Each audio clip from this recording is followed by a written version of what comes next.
마태복음 4장 18절부터 22절까지 다 같이 합독하시겠습니다. 시작. 갈릴리 해변에 다니시다가 두 형제 곧 베드로라는 시몬과 그의 형제 안드레가 바다에 금을 던지는 것을 보시니 그들은 어부라 말씀하시되 나를 따라오라 내가 너희를 사람을 낚는 어부가 되게 하리라. 그들이 곧 그물을 버려두고 예수를 따르니라.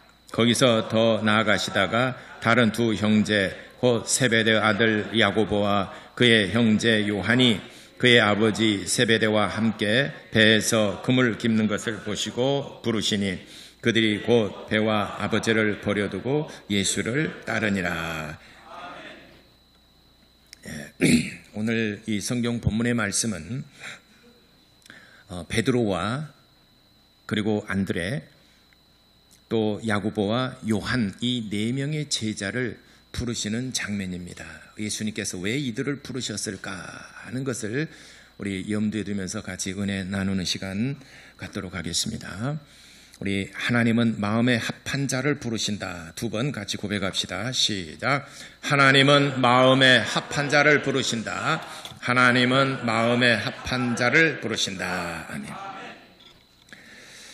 십리를 가든 백리를 가든 천리를 가든 간에 마음에 합한 자와 같이 함께 길을 걷는다면 그 길은 즐거운 길이 될 것입니다. 그런데 십리면은 4km인데 근데 그 길을 걸을 때 마음이 불편한 자와 걷는다라고 하면은 정말 그 길이 백리처럼 느껴지시고 천리처럼 아주 괴로운 시간이 될 것입니다. 여러분, 마음에 합한 자와 일생을 같이 한다는 것이 얼마나 큰 행복이고 그것이 우리의 인생의 즐거움 아니겠습니까? 그렇기 때문에 사람들은 누구나 다 나와 마음이 합한 사람, 나와 마음이 통한 사람과 함께 무슨 일이든 하려고 합니다. 밥을 먹더라도 마음이 즐거운 사람과 같이 밥을 먹으면 참 즐겁습니다. 그런데 마음이 불편한 사람과 같이 밥을 먹는다면 정말 무엇으로 음식물이 어디로 들어간지 모르죠. 이처럼 마음이 하나가 되고 마음이 합한 사람과 함께 한다는 것 참 우리는 즐거움입니다. 그래서 일생을 같이 할 동반자를 찾는다는 것은 정말 신중하게 생각해야 되는 것이죠. 그래서 전쟁에 나갈 때 한 번 기도하고 또 고기 잡으러 갈 때 2번 기도, 결혼할 때는 3번을 기도하라 하는 말이 있듯이, 그래서 일생을 같이 함께 할 때 동반자가 나의 인생에 참 즐거움이 되는 사람이 즐거운 사람이라면 참 어쨌든 재물이 많고 적음을 떠나서 참 행복한 사람입니다. 그런데 아무리 재물이 많더라도 집에 들어가면 냉랭하고 대화도 없고, 혹시 여러분 이런 가정이 있습니까? 한번 싸우면은 그 냉랭함이 일주일 간 사람이 있습니까? 맞아, 우리 가정이 그래. 다행입니다. 한 달 간 사람도 봤어요. 싸웠어요. 그 냉랭함이 한 달 간다는 거예요. 나 그런 가정도 봤어요. 그래도 다행입니다. 그 냉랭함이 영원히 함께하지 못할 사람도 봤습니다. 헤어져 버렸어요. 그래도 일주일이 됐든 한 달이 됐든 그래도 다시 화합할 수 있다는 것이 여러분 가정 정말 다행입니다. 아이고, 우리 집 양반이 그래. 한번 토라지고 삐지게 되면은 그것이 일주일이 가고 한 달이 가고 그래. 여러분 서방님은 얼마짜리입니까? 하루짜리입니까? 1시간짜리입니까? 아니면은 일주일짜리입니까? 한 달짜리입니까?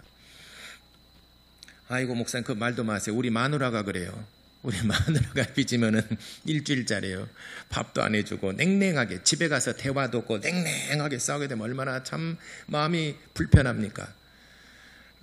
저도 처음에 결혼해서 이렇게 살아가는데 아무래도 마음이 목사님은 부부싸움 안 하죠. 해서도 안 되고 안 하는 그런 모범적인 가정이 돼야 됩니다. 맞지요? 속으로 다 웃고 있어요. 우리는 맨날 싸운 줄 아십니까? 근데 우리 진짜 싸우지는 않았어요. 그렇게 많이 다투진 않았는데 사역을 하다가 약간 그 사역의 방향 뭐 이런 것에 약간 충돌이 있게 되면 저도 그러고 불편할 때가 있어요. 그럼 서로 말을 안 하고 곰곰이 생각할 때가 있어요. 그리고 난 다음에 저는 매일 설교하지 않습니까? 이런 냉랭한 가슴, 또 싸우고 뭐 싸움까지는 아니다라 마음이 불편한 상태 속에서 강단에 설교를 하면 그것처럼 괴로운 것이 없어요.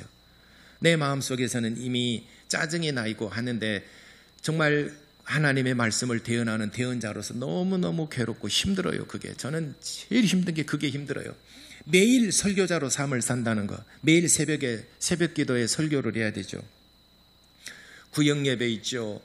또 뭐 신방 그렇다 치더라도 또 뭐 예배 1년이면은 설교를 500번 이상 하지 않습니까? 1년이면 설교, 이건 정말 이 초인적인 설교의 분량이 전 세계적으로 한국의 목사님들이 설교 제일 많이 합니다. 1년이면 500번 이상 설교를 해요.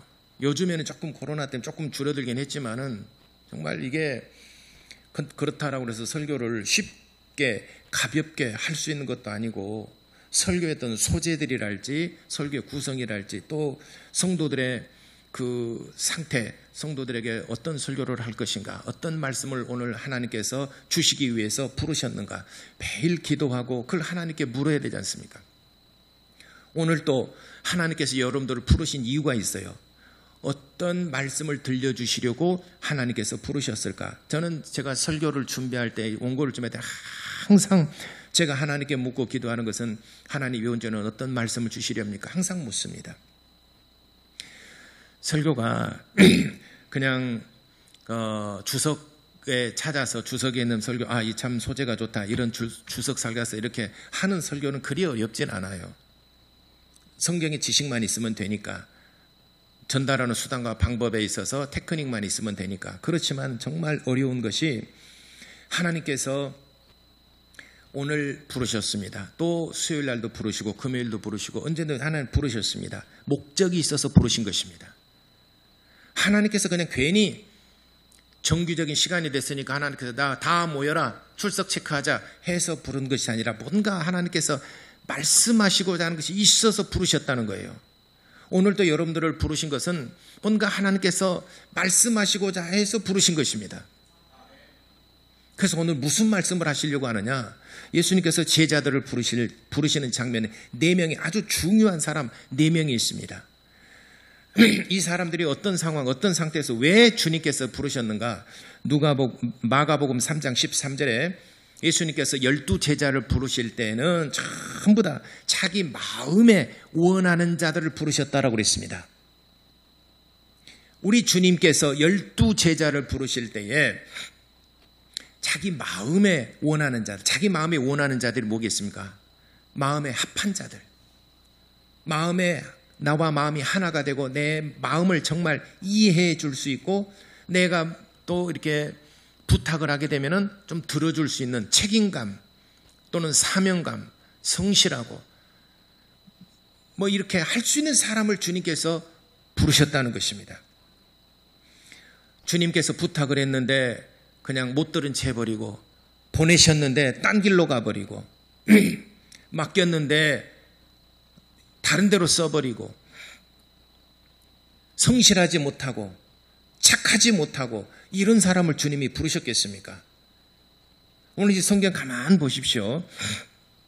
4명을 부르셨는데 18절에 갈릴리 해변에 다니시다가 예수님께서 2 형제 베드로와 그의 동생 안드레를 발견했어요. 근데 예수님께서 갈릴리 해변을 이렇게 지나가시다가 2 사람을 발견했어요. 베드로와 그의 동생 안드레를 발견했는데 어떤 모습을 봤느냐? 바다에 금을 던지는 것을 보셨어요. 바다에다가 금을 던지는 것을 보셨어요. 야, 보통 재능이 아니다. 야, 정말 이 스킬이 있다. 이게 이렇게 던지는 걸 보니까 이게 뭐 한두 해 하는 것도 아니고, 야, 이 사람 정말 사람 낚는 사람 어부가 됐으면 좋겠다. 사람을 낚는 사람이 됐으면 좋겠다. 예수께서 금을 던지는 것을 유심히 보셨던 것입니다. 그렇게 큰 갈릴리 바다에 금을 던지는 사람이 딱 2 사람만 있었겠습니까? 원래 고기잡이 할 때는 같이 합니다. 같이. 장사를 할 때도 같이 모여서 합니다. 예를 들어서 뭐 청과물을 판매한다 그럼 혼자만 쭉 동떨어져서 청과물 판매하지 않습니다. 청과물 판 사람들은 그 주변에 다 모여서 공판장이나 뭐 어디 가면 다들 모여서 판매를 하잖아요. 공구의 거리 그러면은 다 공구들을 판매하는 것에 모여서 판매를 하고, 자동차 부품을 판매하면 다 자동차 부품을 판매하는 곳에 그 다들 모여서 합니다. 다 자동차 부품 판매하는데 거기서 수박 팔고 있어요. 그 수박 사러 거리 가겠습니까? 공구의 거리 있습니다. 근데 거기서 자동차 부품 사러 거리 가겠습니까? 한 집이 있는데 안 갑니다. 모여서 삽니다. 모든 거. 그러니까 고기잡이 할 때도 서로 간에 정보를 주고받고, 제가 평생 처음이자 마지막으로 목포에 갈치 낚시 한 번 갔습니다. 그때 우리 집사님이 그 목포에 근무하셔서 우리 남성교구 하고 이렇게 같이 한번 놀러 오라고 그래서 한번 갔습니다. 그래서 이제 그 갈치 낚시하러 갔어요. 그래서 갈치 낚시 정보를 보니까 요 앞집에서 하는 사람도 하루 저녁에 200마리는 기본이고 많이 잡으면 400마리 잡은대요. 한 사람당. 우리가 그때 11명이 갔습니다. 제가 기억하기로 11명이 갔어요. 정립사님 맞죠? 오늘 기도하신 집사님이 다 준비해 주셨어요. 오늘 정보라 보니까는 뭐 기본이 200마리 잡고 뭐 300마리, 400마리, 11명이 가서 몇 마리 잡겠습니까? 우리는 낚시 초보예요. 그래도 100마리는 잡겠죠. 그러면 1100마리를 잡는데 어디로 다 갖고 옵니까, 그거를. 그래서 우리는 조금만 잡고, 그래서 아이스박스 큰 것을 하나를 구입을 했습니다. 목포에 가가지고 얼음 넣고 해가지고 아이스박스. 아, 왜 웃어요? 여러분 머릿속에는 벌써 지금 결과가 지금 무엇이 없었구나. 지금 여러분 그거 생각하고 계시죠? 웃는 사람들은 벌써, 그래요. 그래갖고 9마리 잡았어요. 6시간 동안 저녁부터 새벽녘까지 12시 1시까지 해가지고 11명에서 9마리 잡았어요. 그때 돈이 50몇만 원, 이게 한 마리당 계산해보니까 한 9만원꼴 되더라고요. 아니 5만원꼴, 5, 6만원, 한 마리당 5, 6만원 정도 되더라고요. 네, 참 그래서 우리만 못 잡는가 했더니 주변에 갈치 낚시하는 사람들이 많아요, 여기저기. 옆에 사람 물어봐요. 우리는 안 무니까 옆에 사람들이 잡았다 하게 되면 물어봐요. 몇 메타예요? 그러면 이게 한 줄에 1m씩이니까 10발 하게 되면 10m 아래로 갈치대가 지나가고, 오늘은 조금 숨에서 6m다 그러면 6발, 제가 6m 넣게 되면 갈치대가 지나가는 곳에 넣어야 될 거 아니에요. 오늘은 더워서 수심이 좀 깊어서 15발 그러면 이게 15발에 딱 넣어야 갈치대가 지나가는 곳에다가 넣어야 물고 낚을 것 아니겠습니까? 바다는 깊으니까, 민물은 뭐 해봤자 수심 뭐 2, 3m밖에 안 되니까 뭘 넣어도 오르락 내리락 다 잡혀있는데, 바다 낚시는 그게 또 틀리더라고요. 고등어가 지나가는 그 수심이 있고 갈치가 지나가는 수심이 있고 다 고기마다 틀려요. 그래서 주변에 그 어부들이 정보를 전부 다 제공해 줍니다. 오늘은 10m, 8m, 10m 지나가네. 그러게 되면 형님 알았어요. 그러면서 이제 8m, 우리 8발, 8m, 10m라면 8발, 9발에 하고 집어넣고, 그래가지고 잡은 것이 겨우 11명에서 6시간 동안 해서 9마리 잡았어요. 한 마리에 6만원짜리 잡았습니다. 갈치 맛있대요. 6만원짜리 갈치 여러분 드셔보셨어요? 예. 그렇게 어부들은 서로 간에 이렇게 모여서 서로 정보들을 주고받고 이렇게 합니다. 여기도 베드로와 안드레만 두 사람만 딱 있었는데 두 사람한테 가서 예수님께서 부르셨겠습니까? 아마 나오진 않았지만 대부분이 서로 사업을 하거나 서로 일을 할 때는 여러 명이 같이 하지 않습니까? 옛날일수록 더 같이 합니다. 그래 뭐 전자상가는 전자상가를 딱 보고 뭐 이러듯이 어부들은 어부들끼리 그 지역에서 이렇게 어디가 오늘은 고기 많이 잡히는가, 어디가 고기 잡히는가 해서 하는데, 베드로와 안드레는 그날짜에 아무것도 잡지 못해. 근데 이 그물 던지를 계속 그래 던져요. 안 잡혔지만은 그래도 그물을 던집니다. 그 모습을 주님이 보신 것입니다. 보세요. 18절에 갈릴리 해변에 다니시다가 두 형제고 베드로라 하는 시몬과 그 형제 안드레가 바다에 그물 던지는 것을 보셔서 이 두 사람이 눈에 확 들어왔어요. 다른 사람도 물론 많이 있었겠죠. 근데 이 두 사람이 그물 던지는 게 눈에 확 들어왔어요. 그래서 주님께서 너는 나를 따르라. 그 사람께 지목하여 불러주신 것입니다. 나를 따르라. 내가 너로 사람을 낚는 어부가 되게 하라. 네가 하는 것을 보니, 네 생업을 보니 너는 참 이 경지에 오르기까지는 정말 노력하고 열심이고 안 잡히지만은 그래도 짜증내지 불평하지 아니하고 그래도 계속 던지는 것을 보시고, 아, 이 사람 성실하다. 아, 이 사람 착실하다. 다른 사람 여기 던졌다, 저기 던졌다, 여기 던졌다, 여기 던졌다, 불평했다고 오늘은 뭐 이런 여러 가지 것이 있었지 않겠습니까? 그런데 일관되게 계속 자기 일에 열심인 것을 보시고 주님께서 베드로와 안드레를 부르시고 너는 나를 따르라 이렇게 말씀하셨습니다. 그 다음에 또 두 사람 또 불렀죠. 21절에 또 더 가시다 다른 두 형제가 있었는데 누구냐? 야고보와 그의 동생 요한을 보셨어요. 근데 그 세베대의 아들인데 야고보와 그 형제 요한이 그 아버지 세베대와 함께 배에서 그물 깁는 것을 보시고 부르셨어요. 부른 것이 좀 달라요. 배에서 그물을 깁고 있어요. 자, 배에다가 그물을 던졌습니다. 그러면은 뭐 여러 가지 부유물도 오지 않습니까? 예를 들어서 바다 같으면 해초류도 있을 것이고, 뭐 원하지 않는 뭐 불가사리나 뭐 기타 이런 것들도 있을 것이고, 쓰레기도 있을 것이고, 또 하다가 그물이 찢어질 수도 있는 것이고 그러지 않습니까? 그러면은 내일을 위해서 그물을 정리를 해둬야 되죠. 우리가 이 공사하더라도 공사 현장에서 다음을 위해서 그 장비를 다 정비해 놓지 않습니까? 어제도 우리 여기 그 화단에 복숭아 나무나 뭐 여러 가지 나무들 다 베었습니다. 이제 그 태풍이 불어오게 되면은 태풍의 그 이파리가 다 날리면 이거 누가 청소합니까? 그래서 미리 베어버렸어요. 못 날리기 전에. 그리고 장비들을 싹 닦아놨습니다. 나무 찐이 묻잖아요. 나무 찐이 그대로 굳어버리면 이거는 벗길 수가 없어요. 그래서 다음에 쓸 수가 이게 안 들죠, 잘.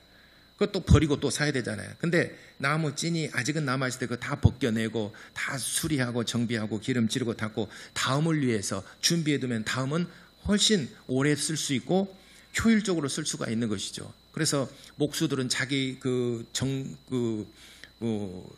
물건들 아주 정말 정성스럽게 관리를 합니다. 남의 것은 한번 쓰고 버려버리겠지만은 자기 물건은 정말 정비를 잘합니다.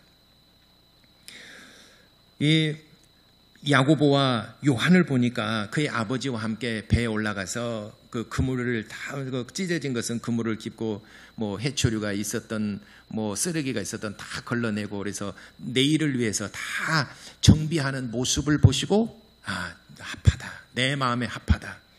바로 내가 찾는 사람이다. 자기 일에 정말 다음을 위해서 준비하는 사람. 그래서 야고보와 또 요한을 주님이 부르셨어요. 너는 나를 따르라 하니까 예수님을 따르는 제자가 됐어요. 참 저는 이 성경을 읽으면 그 전에는 그냥 읽었는데 요번에 이제 성경을 읽으면서 매일 새벽에 성경을 읽으면서 예수님께서 눈이 참 예리하시다. 우리 생업에 다 낱낱이 하는 모양과 하는 스타일이 다 다르지 않습니까? 그런데 예수님께서 일일이 전부 다 그런 모습을 보고 계신다는 거예요. 베드로는 그래서 나중에 쓰임받을 때 복음을 전할 때 3,000명이 회개하고 돌아오는 놀라운 역사, 설교를 또 잘하지 않습니까? 진짜 3,000명을 막 거둬들이지 않습니까? 그러니까 베드로는 그물을 던질 때다 참 굉장히 역동적이고 그 기술이 보통 사람과 같지 아니하고 그걸 잘 던진다 이 말이에요. 복음을 전할 때도 쫙 던진다 이 말이죠. 목회자 스타일도 다 틀려요.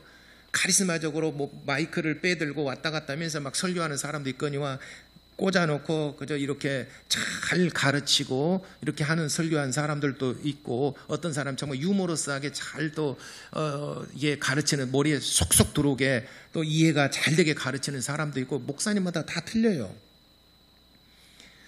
베드로와 그의 형제 안드레가 그의 동생 안드레가 그물 던지는 것을 보시고 야 지금 예사로운 사람이 아니구나. 야 너 나를 따르라.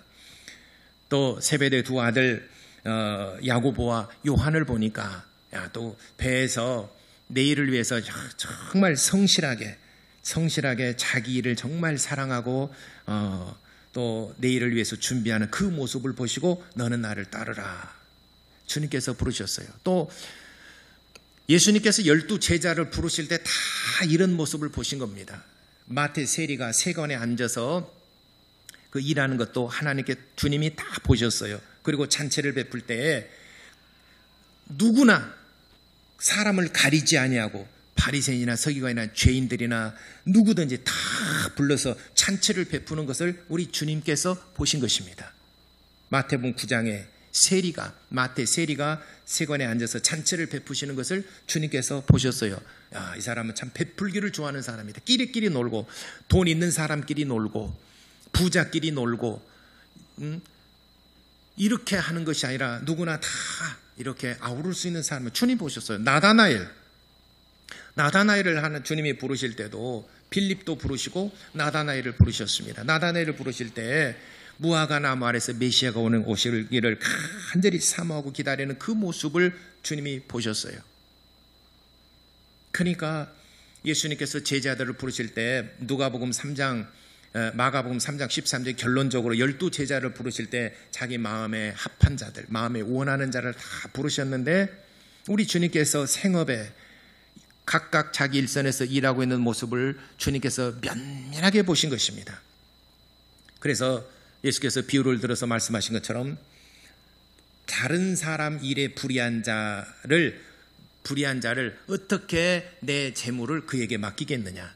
여러분, 이 사람이 맨날 사기치고 맨날 앞에서는 이렇게 신용이 있는 것처럼 보이지만은 뒤에서는 전부 다 사기치고 떼어먹고 도망가고 이런 사람들이 자기 돈을 맡길 사람이 어디가 있어요?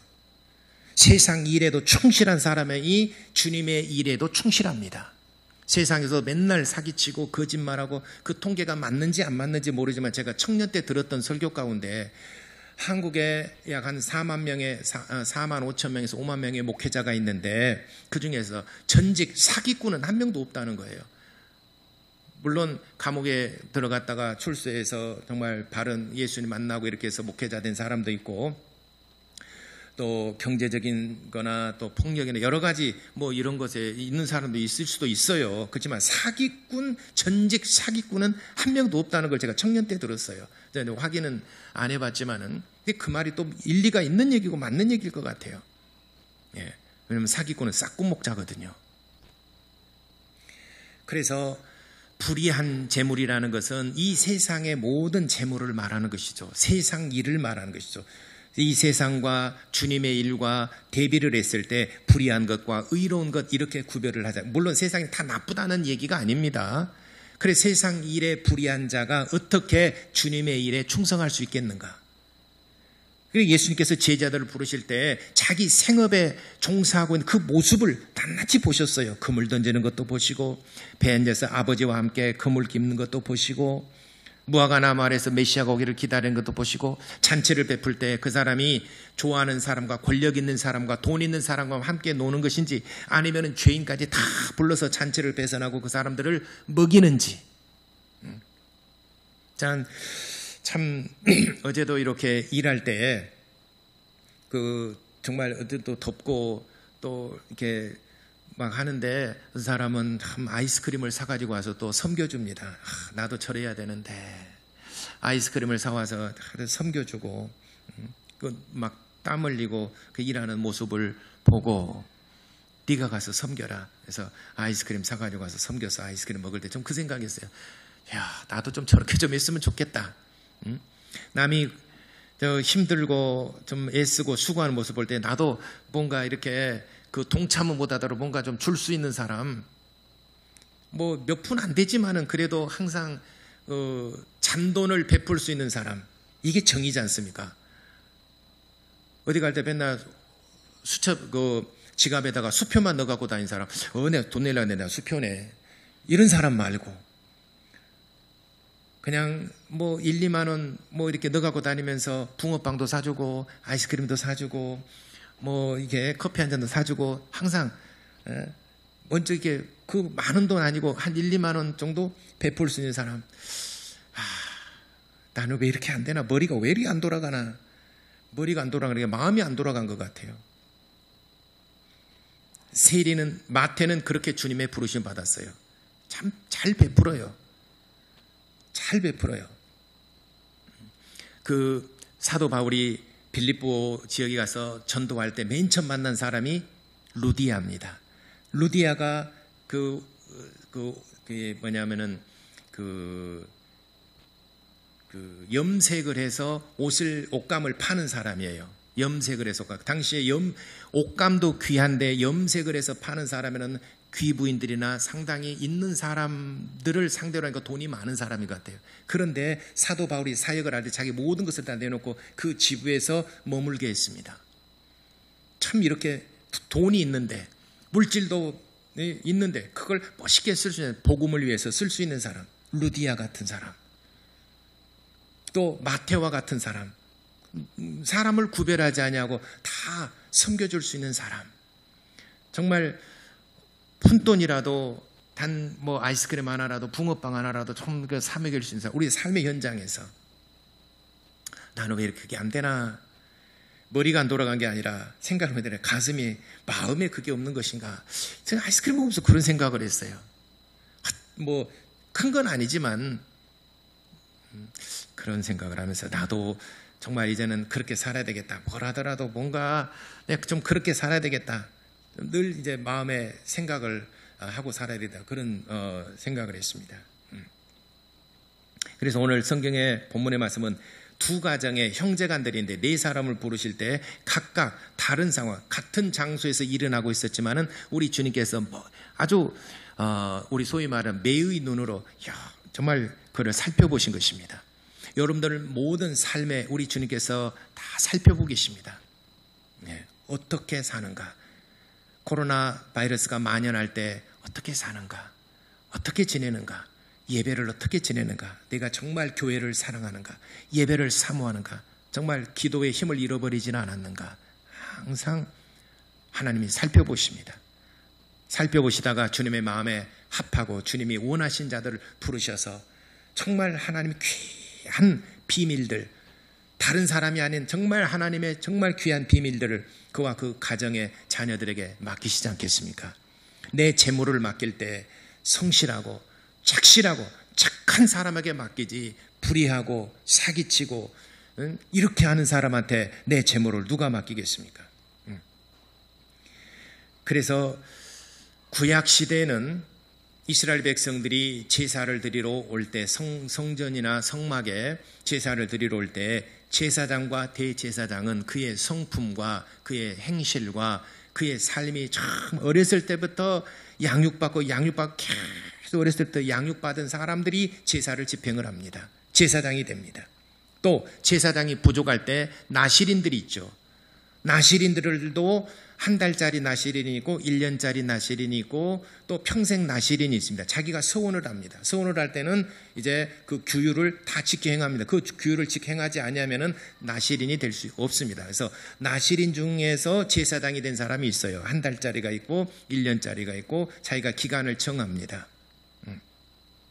그 사람들의 삶이 어렸을 때부터 양육받아온 제사장과 같은 수준으로서 그의 삶이 정말 성실하고 착할 때, 하나님의 말씀을 존중하고 지켜 행할 때 우리 주님께서 제사장 반열에서 섬기도록 그의 일을 허락하셨습니다. 그러니까 구약에는 그 제사장들은 일반 이스라엘 백성들보다 도덕적인 것이나 그의 삶이 훨씬 정제되고 깨끗한 삶을 살았습니다. 이제 그래서 베드로는 훗날 정말 훌륭한 전도자가 되고, 그리고 요한은 예수님의 말씀을 더 심오하게 집필하는 집필자가 됩니다. 그래서 요한복음을 기록했죠. 요한 1, 2, 3서를 기록했죠. 요한계시록을 기록했죠. 아무에게나 이 비밀한 말씀을 전해줬겠습니까? 요한을 보니 그렇게 그 그물을 깁듯이 촘촘하게 그를 깁는 것을 우리 주님께서 다 보신 겁니다. 아, 괜찮다. 그래서 정말 무엇보다도 중요한 하나님의 말씀을 잘 기록할 수 있도록 그에게 지혜도 주시고, 마지막에 요한에게 반모섬에서 환상을 보여주시고 그걸 기록하게 하는 것이 요한계시록이지 않습니까? 그리고 예수님의 어머니를 예수님께서 어머니 마리아를 요한에게 부탁했어요. 요한복음 19장 27절에 요한에게 내 어머니를 너에게 부탁한다. 내 어머니는 곧 너의 어머니니라. 그래서 요한이 어머니를 봉양하는 그런 일도 갖게 됩니다. 왜냐하면 그 모습을 보니까 아버지와 더불어서 배에서 그물을 깁는 것을 보시고 내일을 준비하고 그런 성실함, 착실함을 보니까 어머니를 물론 12제자 여러 있지만은 그 요한에게 어머니를 맡겼습니다. 부모를 모신다는 건 알겠지만 여러분 큰 축복이지 않습니까? 아무나 할 수 없는 것입니다. 부모를 모시는다는 것이 아무나 할 수 있는 건 아니에요. 우리는 생각할 때 당연히 부모를 모셔야 되죠. 특히 청년들이 생각할 때는 어머니 모시는 거 뭐 당연하죠. 또 그렇게도 생각을 했었고 결혼할 때도 나는 어머니 모셔 같이 모셔야죠. 그렇지만은 세월이 10년, 20년, 30년, 40년 지나고 보니까는 이제 어머니도 늙고 병들고 냄새나고 거동을 잘못하고 불편하고 그러는데 귀찮은 존재가 돼버린 것이죠. 어느 순간에 젊었을 때는 어머니가 필요하고 그래서 어머니가 좋지만은 아버지를 포함해서 그러나 수십 년이 지나고 나니까는 이제는 나도 살기 바쁜데 어머니는 내 걸림돌이 되니까 그러다 보니까는 불편할 때가 많아요. 그래서 나이 든 부모를 모신다는 아무나 할 수 있는 것이 아니다. 그래서 하나님께서 우리 생각에는 부모를 모시는 것이 당연하지만은 그러나 부모를 모시는 것은 하나님이 축복을 약속했습니다. 내가 부모를 잘 공양하고 섬기게 되면은 이 땅에서 잘 되고 장수하는 복을 주리라. 부귀영화와 건강의 복을 주리라. 자손 대대로 내가 복을 주리라. 에베소서 6장 1절로부터 말씀하셨습니다. 부모를 모시는 것에 대한 특별한 하나님의 축복이 있습니다. 그래서 베드로는 베드로의 그 나름 우리 주님께서 쓰시는 부분이 있고 또 요한은 요한 나름대로 우리 주님이 쓰시는 부분이 있습니다. 어쨌든 오늘 이 성경을 이렇게 보니까 고기를 한 마리도 잡지를 못했어요. 고기를 한 마리도 잡지 못하고 베드로가 그 기술을 넣어서 이렇게 그물을 던져도 고기를 잡지 못하고 그래서 이제 그물을 씻고 내일을 위해서 준비하고 오늘은 이제 그만하자. 고기를 하나도 못하고 헛탕쳤다 하고 이제 배에서 그물을 정리하고 그물을 깃고 이제 정리하고 있는데 우리 주님께서 다시 한번 내려봐라. 다시 한번 깊은 곳에 내려봐라. 라고 주님께서 했을 때 다시 내릴 수 있는 용기가 있느냐. 이것이 예수님을 만난 사람의 신앙의 힘입니다. 그래서 신앙은 그물을 다시 한번 내릴 수 있는 기회를 주는 것이 신앙입니다. 여러분 인생에 실패했습니까? 오늘 하루를 실패했거나 또 여러분 인생에 실패거든 사업에 어느 한 작은 부분을 실패했습니까? 예수님과 함께 한다면은 여러분들이 실패했지만은 다시 한번 기회를 우리 주님께서 여러분들에게 주실 것입니다.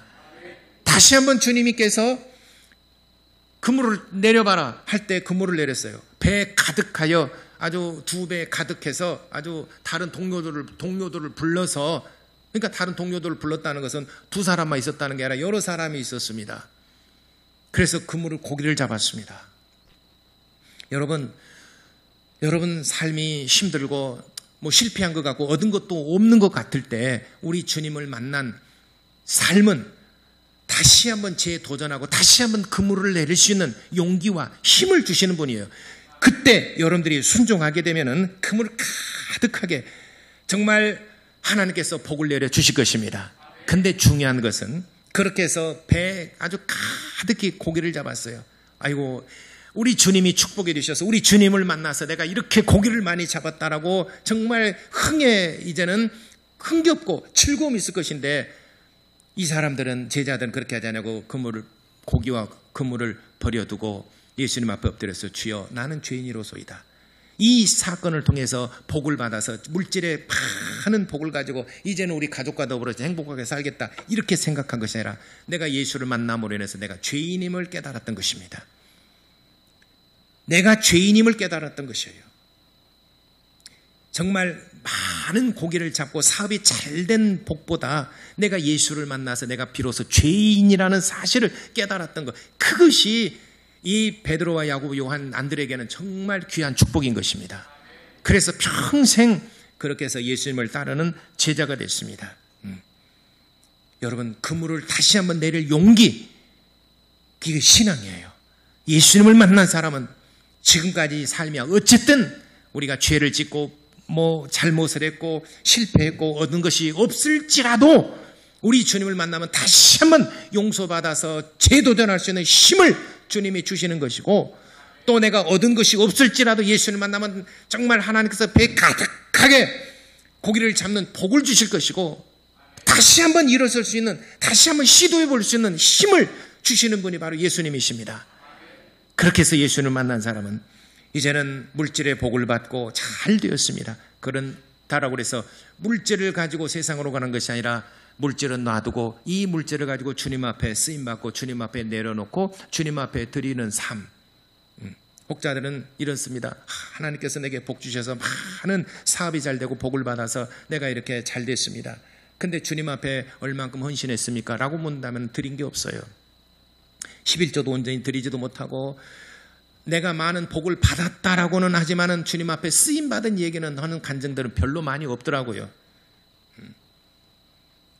그러나 이 4명의 제자들은 물질에 정말 2배 가득 이 고기를 잡았지만은, 그러나 고기에 관심 있는 것이 아니라 고기를 잡게 하신 예수님의 관심을 갖고 나는 죄인임을 깨닫고 예수님을 따르는 제자가 된 것입니다.